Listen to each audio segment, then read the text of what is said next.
Hey there, everybody. So today I'm going to go through the brand new Ninjago sets that have recently been revealed through various YouTubers, as well as just some leaks that had came out at the tail end of April while I was up at OzCon in West Plains, Missouri. I also have Kai and Jay here with me, but let's go ahead and jump right into these sets because they look pretty darn cool. Alright guys, so the first set that we're going to look at here is this vehicle. It is labeled as a Ninja combo vehicle, and honestly, this is by far the most underwhelming to me. It looks like just a worse version of the Ultrasonic Raider that released not too long ago.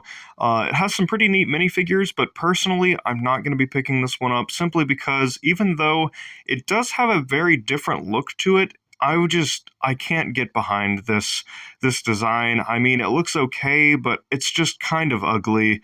I do believe that is the sentiment that the community has been feeling. I think if it was literally just a tank for Lloyd with the tracks there, the Caterpillar tracks, I think that would be pretty neat. But with the bikes and such, it doesn't look very good. Here's a nice look at some of the minifigures. The general there looks pretty neat, and here is our ninja that come in the set. And here we have the infamous Cole's Dragon mech. Now, this is a beautiful set. It really is. This is definitely a collector's piece, and the community sentiment to us getting Ninjago's collector's items is complaining about the fact that there's not a lot of minifigures. Now, don't get me wrong, I love the characters of Ninjago. The minifigures are probably one of my favorite parts. They definitely make the show what it is, and they definitely sell sets. However, this mech is beautiful. It is probably one of the best mechs we've gotten to date. I don't even have it in hand, and I can already look at this thing. It has all the best parts of some of the most recent mechs, like Lloyd's Titan mech. It has the size. It's got the head of Zane's Ice mech. It's got wings. It's got a massive sword with a new sword piece. Just a beautiful mech all the way around. Here's some different shots of it, and it is just astounding. I love this thing. And on to our next set. This here is the Source Dragon of Motion. I am so excited for this build. It looks amazing.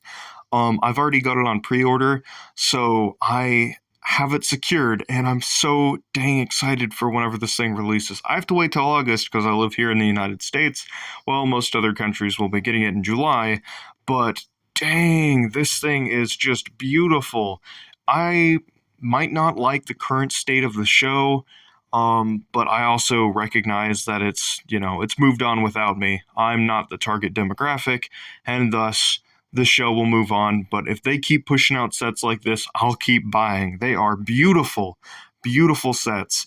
The Source Dragon of Motion here, perfect. Picking it up day one. Now, on to the last two sets that I'm going to be showing you all here in today's video. These two are some of the most exciting sets of the entire wave, simply because of the figures, and the build is pretty sweet too.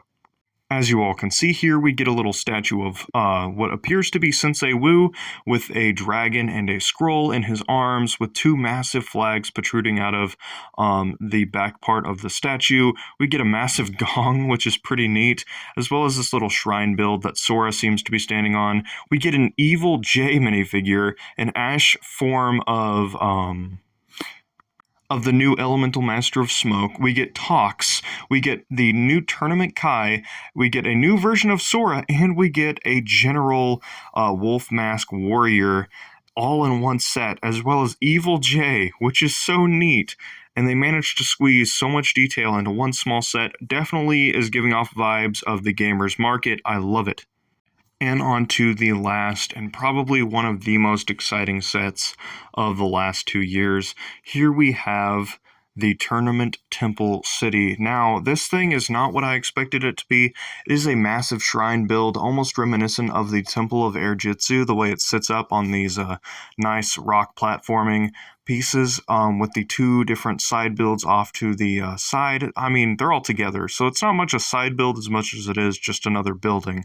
But this is a real piece of art here. Now, it's definitely reminiscent of not only the Temple of Air Jitsu, but of also the Temple of the Dragon energy cores from last year. Definitely with the color scheme. It's just It's a beautiful set, and this is one I would love to get to add to my Ninjago city layout.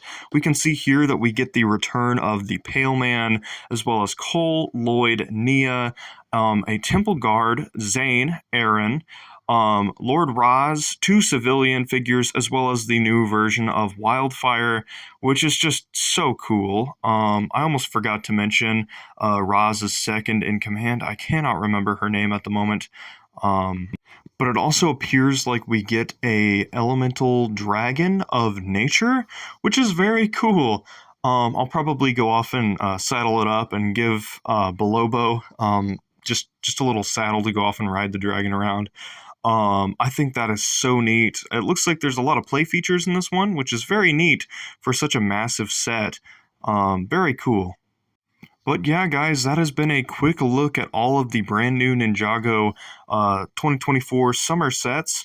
There's a lot of really, really good stuff here. There's a few of them that I could go off and pass up on, but these are just some beautiful sets. Just let me know what you guys are going to get down in the comment section below. Peace out. Thanks for watching, and bye-bye!